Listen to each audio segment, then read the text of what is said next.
Boop, boop, boop, boop, we're recording. Okay, so hello everyone.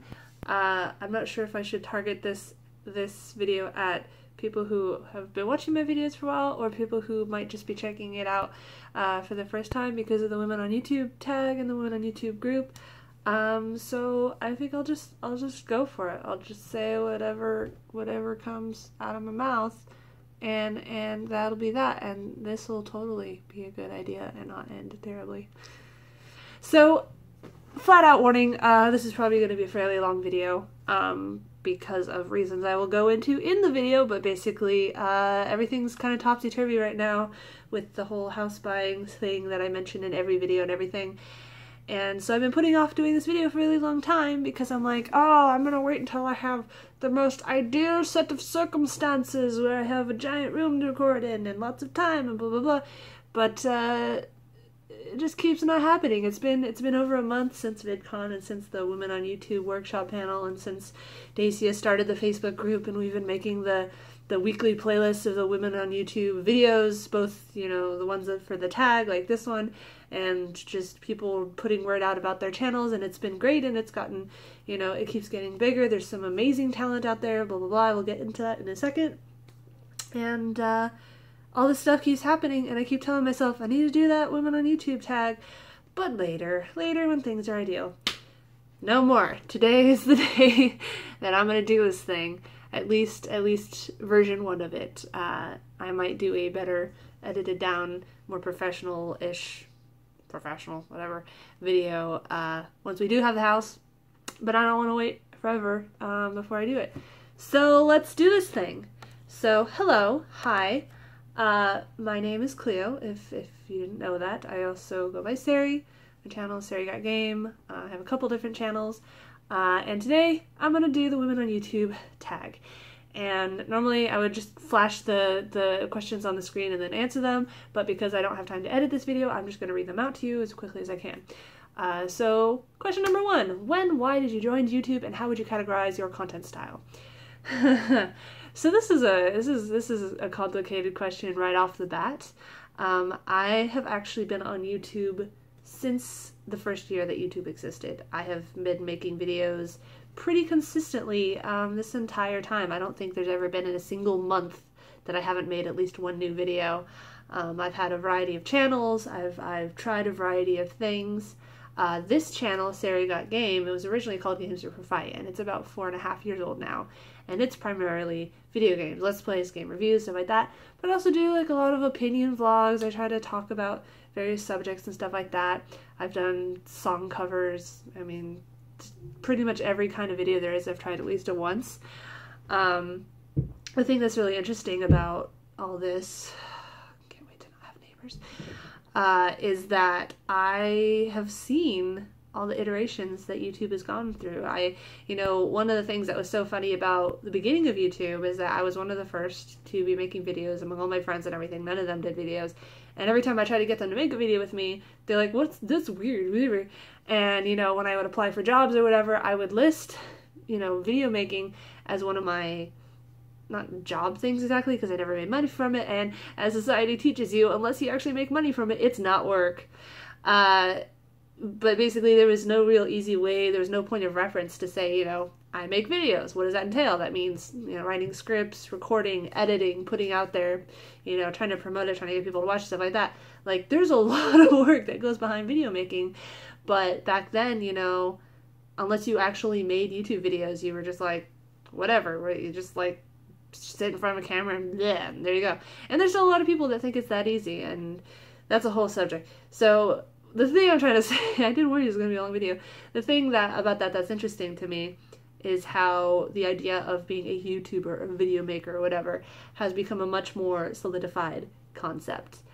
Now, not everyone obviously, but especially, you know, with the younger people or at events like Vidcon or whatever, you know, you say, I'm a YouTuber, and people are like, oh, I know what that means. That means you record and edit and blah, blah, blah. So it's kind of awesome. I mean, that means that there are a lot more people doing it, and so there's more competition, but that's something I'll get into in a further question. So yeah, when did I join YouTube at the very beginning, and how would I categorize my content style? On this channel, it's supposed to be gaming videos. On my other channels, my other one that I currently keep up with is actually on Vimeo because it's a free the nipple topless quality vlog thing. And I switched to Vimeo because YouTube doesn't like female nipples. Male nipples are fine, but female nipples will get you banned. And if you never heard of any of that, I mean, that's a whole thing for you to Google. Just Google free the nipple. Basically, it's just fighting for the same legality and public rights as dudes have to go to the beach and be topless or whatever. You know, we're not asking for much. Just equal treatment, please. That could be a whole other thing. Oh, but the thing that I want to mention about that channel is that while I do have videos on there that are specifically about free the nipple, the whole thing about it is that it's presenting female toplessness in a non-sexual sense. So it's a lot of vlogs and, you know, like movie reviews and stuff like that are topless. The whole thing is that it's like, wow, she's topless, but she's not about to have sex. She's not in the middle of having sex. Maybe I should redefine my whole idea that female toplessness automatically is pornographic because she's literally sitting there talking about, you know, Ant-Man or something like that. So that's that channel. Number 2, I know all that was just question 1. What are your dreams and goals for your future as a content creator? Are there any big projects you are working on or want to work on in the future? I am a creature made of inspiration and creativity and stuff like that. I have no shortage of ideas. I am always like, you know, like freaking Thomas Jefferson waking up in the middle of the night and like, I got the birthday, blah, blah, blah. The problem is, here's my inspiration, here's my time, and here's my motivation, or maybe this is motivation and this is time. You know, I've been doing this for so long that I really had to reshape my way of looking at it, why I do video making. You know, obviously fame is very elusive and not really worth it, even if you do get it. So you have to really identify why you're making videos. And as a result, while I have lots of ideas and stuff like that, I have trouble making time to actually make those videos.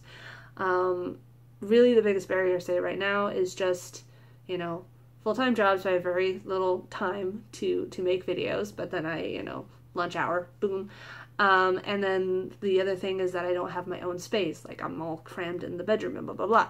But the really big hope is that when we get the house, I will have a room to make my own studio, and it'll be more centrally located so I can actually start collaborating with people and getting them to come over, because I want to do, especially with my Topless Topics channel, there's so many things I want to do. I want to gather all my friends together and watch the Free the Nipple movie, which is on Netflix, and, you know, have discussion videos about it. I want to get, you know, I have a lot of really outspoken social activist friends who are really, you know, body positivity and racial equality and LGBT rights and everything like that. And I really want to set up a more semi-professional area where I can be like, hey, want to come over? We can do a video and talk to you about this, or, you know, tell us about your burlesque performances or whatever, you know. And I'm really looking forward to having a space to do that, because right now I live way out in the middle of nowhere in a tiny apartment, and I just feel weird trying to get people to drive all the way out here. But on the flip side, usually they don't have anywhere for me to put up my stuff, and it'd be nice to have a studio. So I want to do reaction video type things like that.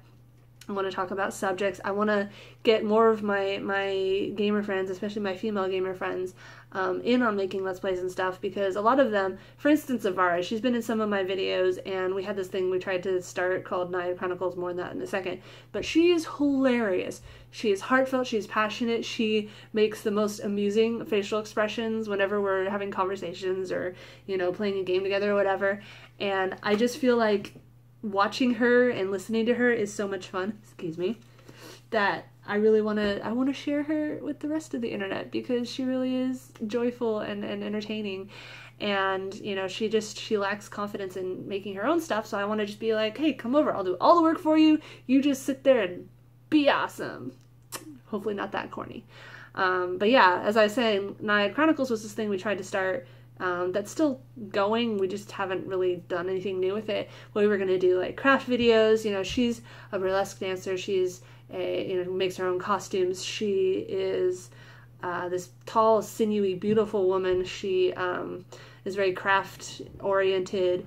She has a lot of interesting opinions, and I like crafting as well, and video games, and I mean, she likes video games too, and we have a lot of things in common. And I wanted to sort of make a not even a network, but like a small group of creative women that I know who have a specific focus or whatever. Like mine could be video games, her could be crafting or whatever, and those are our territories, and we cross, make videos with each other in the other territories.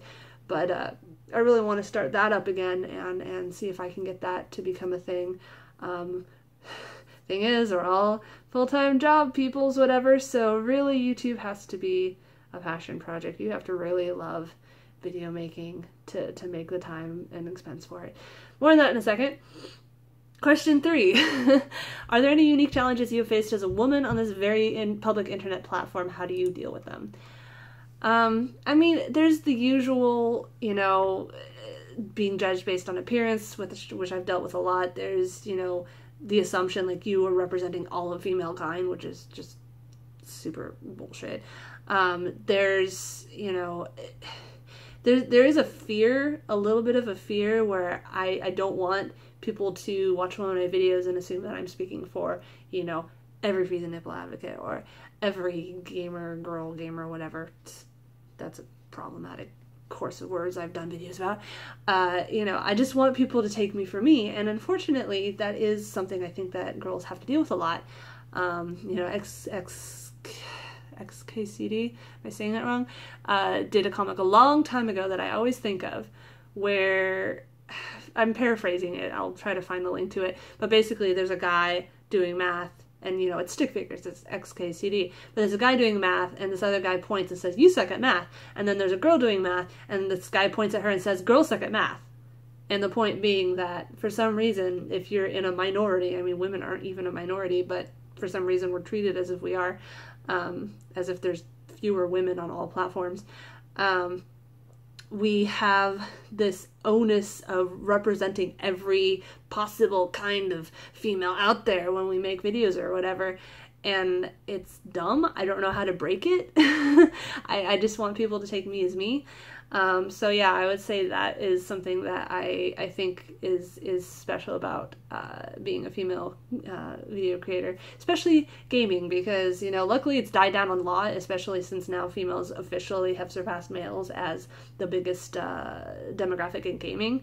But when I started making gaming videos, I got a lot of those stupid, you're faking it for attention, you don't really know games, which is this whole other thing that I can and have done videos about, the whole fake girl gamer, fake nerd girl, whatever stupid thing. And it's just kind of funny. Luckily, it's died down a lot, and there's not nearly as much of that going around, I think, because, thanks to things like Women on YouTube and stuff like that, even the most basement dwelling of basement dwellers is getting forced to realize that girls are out there, girls that love nerdy things, real nerd girls. Like, I started gaming when I was, I don't even remember, like 5, maybe. The reason I went to games was because I didn't have friends, so it's like, why would I lie about something I've been doing for the last 25 years of my life? So that's a little bit unique, but yeah, mostly it's just the getting graded on your appearance first, and response to that I will get to in the question after next. So question 4 is, which of your videos has given you the greatest sense of Which of your videos has given you the greatest sense of satisfaction? And that's a little bit of a complicated question because I have over 1,000 videos just on CeriGotGame alone. All my channels combined, I don't even know how many videos I have. A lot of them are Let's Plays where I just, try to bully through a game and, here's 15 minutes, 15 minutes, 15 minutes, or whatever, back when YouTube would only allow you up to 15 minutes. It used to be under 11. And a lot of them are videos that I really didn't put much thought into. It was just fun to make, so bloop, there it goes. Then I have other videos that I spend a long time composing, editing, promoting, and stuff like that. And one thing I gotta tell you is the views very seldom reflect the amount of work put in the videos. My one viral video that at one point reached about 1 million views, and then YouTube changed the algorithms or something and decided a bunch of accounts weren't real, and so they took away like 300,000 of the views. I don't even know what that was about. But that one, it's an amnesia video. It's an amnesia video from before PewDiePie, actually. And it's just this highlight of when I was first meeting the invisible water monster.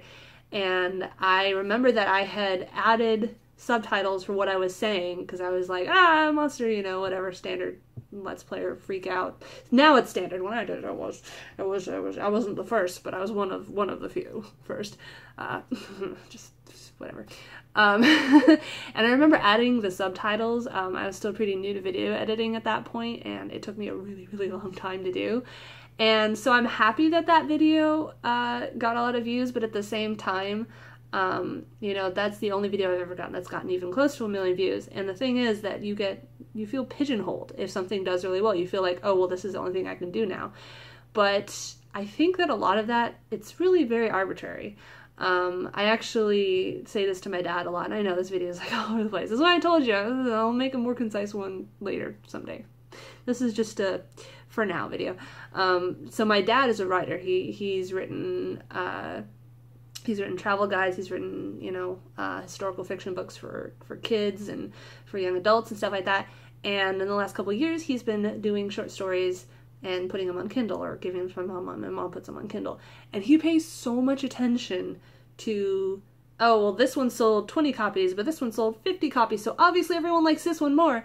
And I can't get him to understand that, honestly, like, it's not necessarily about that. I mean, some subjects people will be more interested in, more likely interested in, but a lot of it is just so arbitrary. I mean, say he writes a Western kid story about, I don't know, Buffalo Bill, whatever, and that sells 1 million copies. Why does it sell 1 million copies? Is it that everyone's so interested in Buffalo Bill? No, it's probably that one person read it, said, this is cool, you know, I like Western stories, so they told all their friends that like Western stories, and all the friends that like Western stories told them. Like, it's just, it's very hard. It's not an exact science. That's the phrase that I feel is relevant to a lot of YouTube videos. There's no exact science behind what will get a lot of views and what won't. So back to what videos give me the most satisfaction.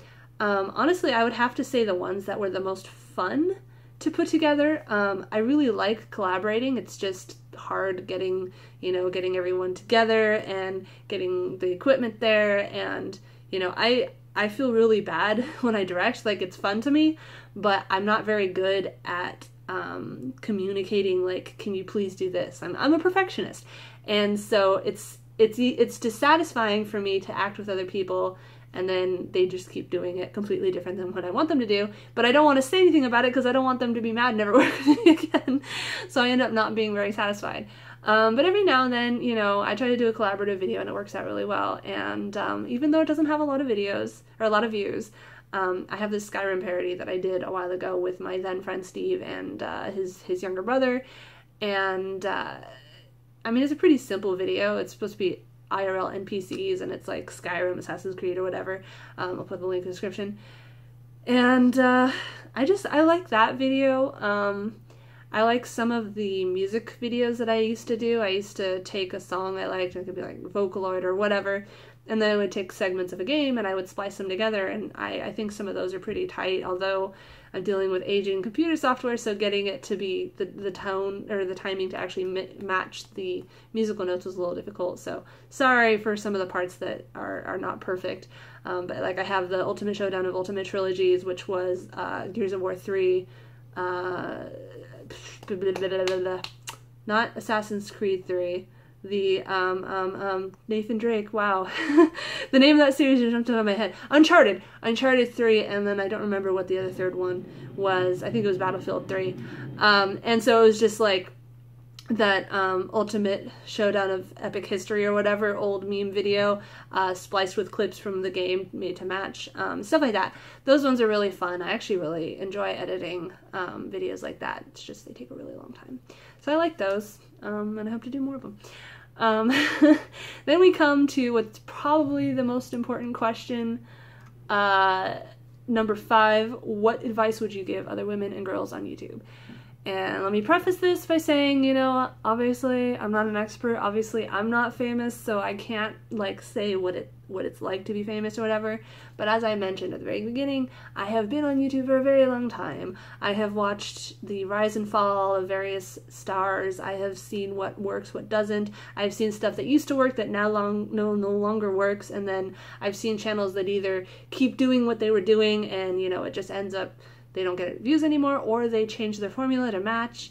You know, I lived through Fred. I still occasionally watch Tobuscus's videos, even though, you know, he's been, I've been on YouTube longer than Tobuscus. It's kind of funny. I've run into him at so many conventions and talked to him at various functions. And I remember at one point, I was talking briefly to him and I made some reference of Brookers, who is one of the very oldest YouTubers, and she faded out years and years ago. MTV actually tried to give her own show when YouTube was first becoming a thing, and you know, big companies still don't really know what to do with YouTube, but they're a lot better than they were initially. They're just like, oh, here's money, make a TV show that works really well, even though you're only popular in 7 seconds online, and this is before Vine. Anyway, so she's one of these really old YouTubers, and I referenced her, and Toby was like, who? And I'm like, you're a famous YouTuber. You've been around, you know, almost as long as I have. Not quite, but almost. And you don't know who Brookers is! I just thought that was kind of amusing. So yeah, I recommend one thing that can be entertaining and useful is research your roots. Don't only watch, you know, the new famous YouTubers, because odds are the things that are making them famous now are not going to work anymore in a year or 3. And, you know, especially if you're just starting out and your goal is to be famous, although that really shouldn't be your end-all goal, you know, you have to explore all sorts of avenues. You have to find something that you enjoy doing and something that you're passionate about. I mean, these are all really cliche sayings, but they're true. You have to find something you enjoy making videos about. You have to enjoy making videos. You have to be passionate about it. You have to be patient. You know, the whole, you have to enjoy the road, not the destination thing. In fact, I wrote a whole paragraph thing about it in my notes. I didn't exactly write a script, but I wrote like stuff I wanted to mention. And so let me just read you this paragraph. What advice would you give? It's a rough world out there, and the internet is especially rough. You absolutely can't let your self-worth be determined by others' views of you. Understand that a lot of the hatred you have to deal with actually has nothing to do with you. If you go to haters' comments, you can tell that they usually say the same kind of garbage on everybody's channels, regardless of the content. So, you know, if they say you're ugly and you suck, look at their comments, and a lot of times they say that same shit on every video of every person. So don't let that try not to let that affect your self-worth. At the same time, never hesitate to try a type of video because you're afraid of how people react to it. Do it for your own pleasure and creativity. If all you get is ignored or hated on, so what? There's an audience out there for everything, and if you're persistent and consistent, eventually you'll find others who do like the same stuff you're doing. Maybe not a lot of others, maybe you won't ever be famous, but you know, you'll find friends. You'll find a couple people out there that like the same stuff that you do. And if by some long shot you never find another person to watch your videos, which I really doubt, then that's where it becomes important to enjoy the video making process. You know, it's like, same thing with anything creative, same thing with artists who, you know, paint pictures and stuff. Paint because you love to paint, not because you want to be famous. Make videos because you love to make videos, not because you want to be famous, etc., etc., etc. And if you do become famous, try to remember why you started those videos, and make sure you're still doing videos that you like, not just videos that, you know, get the most views, because it really does start to show in some of your videos. I'm not going to name names, but, you know, a lot of the popular YouTubers, I honestly don't really enjoy their videos because I just sense, I mean, maybe I'm wrong, but there just seems like this sense where they're just doing it because that's what people are requesting, and they have no actual desire to do those kind of videos. And then I mean, I understand that for a lot of people like that, YouTube is now their job, and so they have to cater to people a little bit, but it's like, if you hate the video making process enough that you like despise it and aren't getting any fun from it anymore, why even keep doing it as a job? Why not be like, okay, I had my 15 minutes of fame, I'm good. I'm gonna go pursue basket weaving now or whatever, you know? Even if you get famous, you don't have to feel like you have to keep doing it. And if the fans are going to be really complaining a lot that you're trying something new, then they weren't very good fans to begin with. They should support your efforts, not you know, try to get you to do what they want. That's the whole thing. Why am I even talking about that? I don't know. I guess my advice is to summarize, for people who are just starting out, or people who, you know, like me, have been making videos for a long time but have never broken the famous barrier or whatever. Don't give a shit. Honestly, just focus on stuff that makes you happy. Figure out why you wanted to make videos in the first place. Hopefully not for fame. You know, as a creative platform, as a way to reach others who like the same stuff as you, you know, as a way to get people to think about issues, as a way to add your voice to other people thinking about issues. You know, I'm super sad they took reply videos out of YouTube, because they were actually really useful. Yeah, I got abused a lot, but so do comments, and they never got rid of comments. And, you know, just, I think YouTube is wonderful in some respects. I think the ease of use, and again, how it, now people, you say, I'm a YouTuber. Oh, I know what a YouTuber is. I think it really paves the way to communicate with others a lot more easily. I don't really respect the fact that, especially since Google took over, YouTube has been, you know, it's very corporatized, and unless you're already famous, they don't help you at all. And also, yeah, I don't like the fact that YouTube bans female nipples but doesn't ban male nipples. I feel like they're in the Facebook, back in the Facebook dinosaur era of looking at social consciousness, and I'm hopeful that someday, maybe soon, YouTube will realize, you know, hey, if we're going to say that we're a platform for creativity and community and stuff, maybe we should stop treating different groups of people differently and giving different groups of people different rights. Yeah, they're private owned, but that's something I talk about a lot in the Topless Topics videos. So if you really want to see those, stuff will be in the description. But yeah, just do videos because you love making videos, not because you want to get famous. And make sure you love it. And 6, if your subscribers only walk away from your channel being absorbed, or having absorbed one thing, what would you want it to be? And again, I wrote kind of a paragraph, so I'm just going to read that. I'm already at 27 minutes. Oh my god, no one's going to watch this. Sorry. So I guess the thing that I want people, hopefully, to take away from this video, if only one thing, is that, you know, I'm pretty blunt. I'm pretty rough around the edges. I say a lot of shit that even I am like, why did I say that? But at the end of the day, I really do try to be nice, and I try to just be helpful and entertaining. I'm not, you know, I'm not a hate monger. I'm not here to, you know, point fingers and attack people. I'm definitely, I mean, if I do, it's totally by accident. I really just want to be here to entertain, to make people think, and to be relatable. You know, I talk a lot about my struggles with mental illness. I struggle, or my relationship woes, the fact that I honestly thought I was asexual until like 2 years ago, because I just had no attraction pretty much to anyone that was actually attainable. You know, and I talk about those things because actually one of the previous Women on YouTube videos I just watched today, because today's Monday and we do the Women on YouTube playlist that I make every morning, Monday morning, so that we can all watch each other's videos.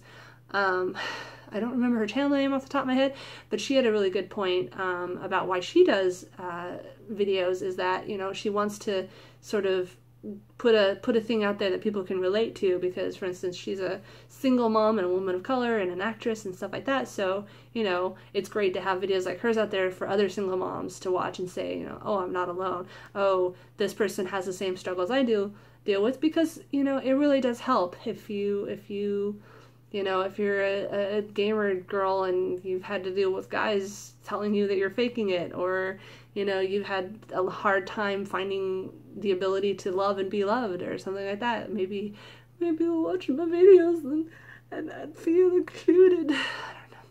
I'm really self-effacingly sarcastic sometimes. Sorry. But yeah, so basically the takeaway would be, I hope you're entertained and thoughtful, and that I don't come off as a huge colossal bitch all the time. And 7, who are 3 female YouTubers you would recommend your subscribers check out, and what do you admire about them? I don't want to pick just 3. I don't want to you know, bump up some people and ignore others. So I'm just going to say that honestly, this Women on YouTube Facebook group that Dacia created the day of the Women on YouTube workshop at Vidcon, and, you know, the Tumblr page that I made for posting other people's videos. I need to do more with that. I'm busy. Feel free to make some more Women on YouTube social media pages, and, you know, let's get the flow of information going, and highlight all sorts of different people's content, not just one or yourself, you know, whatever.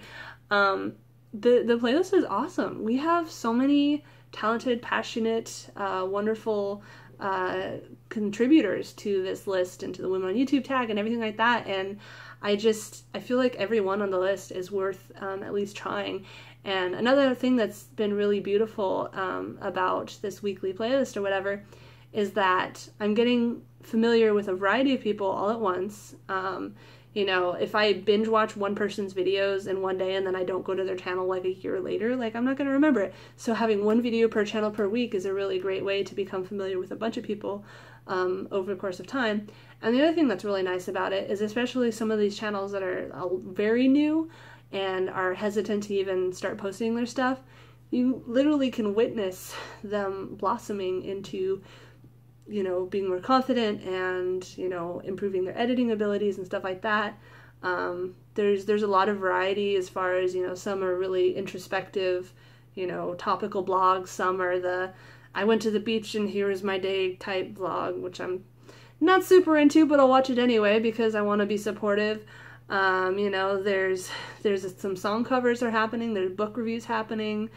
I'm really hopeful that there'll be some more gamer girl let's play type stuff, introduction stuff soon, and just, you know, topical stuff, LGBT rights stuff. Just, it's really good. It's there's a lot of good stuff in there, and if you have no idea what I'm talking about, go in the description. I will have the links to everything. I'm gonna keep saying this because I don't want any comments saying, where do I get the link to this? It's in the video description. Go check that out, okay? I put it there for a reason.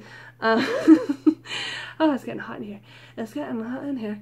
And yeah, and if I had to name some specifics that are not in the Women on YouTube group, as far as I know, 3 channels that I think a lot of, and one is actually, 2 of them are kind of the same because they constantly make videos together. Nanaloo and Mika Kitty, they are filmmakers, actors, actresses, you know, they do comedy, they do music parodies, they do, you know, all sorts of stuff, and all their stuff is really high quality. And I've talked to them in person at cons and stuff, like, multiple times, and they're both extremely wonderful, awesome people. Mika Kitty, Tessa, she was in my Jabberwocky poem video that I made from VidCon, and, you know, I've talked to Shauna a bunch of times, and it's just, they're really good. They are definitely respectable female filmmakers. And Emma Blackery. She's not a very old channel, at least from my way of looking at YouTube, but I really like her videos in that she's a firecracker.